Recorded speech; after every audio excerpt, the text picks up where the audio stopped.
Hey, what's up? I was going to share something that's been on my heart lately. It's Matthew 9:16. I'm going to just go ahead with the verse real quick.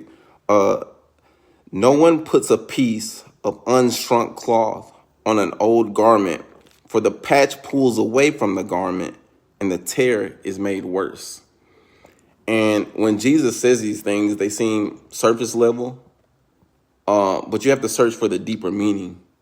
So, now that you know that, I'm going to go ahead and repeat it once more.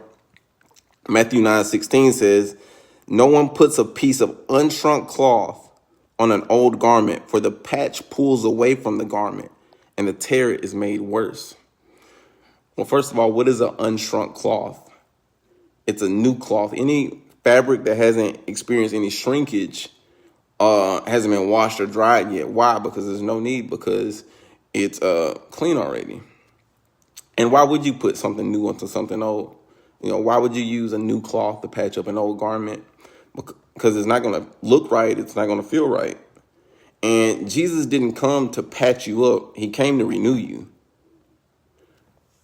When you decide to change your life, whether it's spiritually, mentally, or emotionally, you can't bring your old ways into your new season. And if you try to patch up your life with temporary fixes or old habits, you'll end up worse off than before. So, you can't start fresh, but still hold on to bitterness. You can't start fresh and still hold on to bad habits. You can't start fresh and still hold on to old mindsets. That's the old way of thinking, and it's going to tear apart the new life God is trying to build in you. So, I've seen this play out in my own life where there were things I tried to change, but I kept holding on to stuff that I should have let go of, whether it's staying in the comfort zone or just making up excuses or not letting go of certain people. And every time I felt stuck. And it wasn't until I surrendered the old that I could fully step into what God had for me. So, I don't care what it is, like, whether God is convicting you of certain music or, there's some gifts or items that an ex or a relative you don't really fool with no more, and you're keeping it because it's convenient. Those things carry spirits too.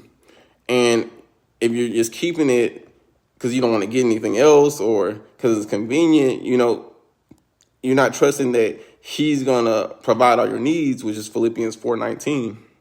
So, my challenge to you would be, what's one thing in your life that's holding you back?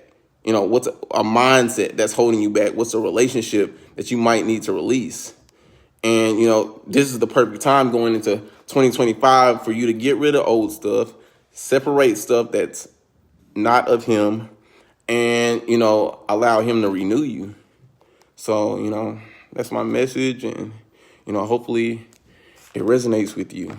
And, God bless.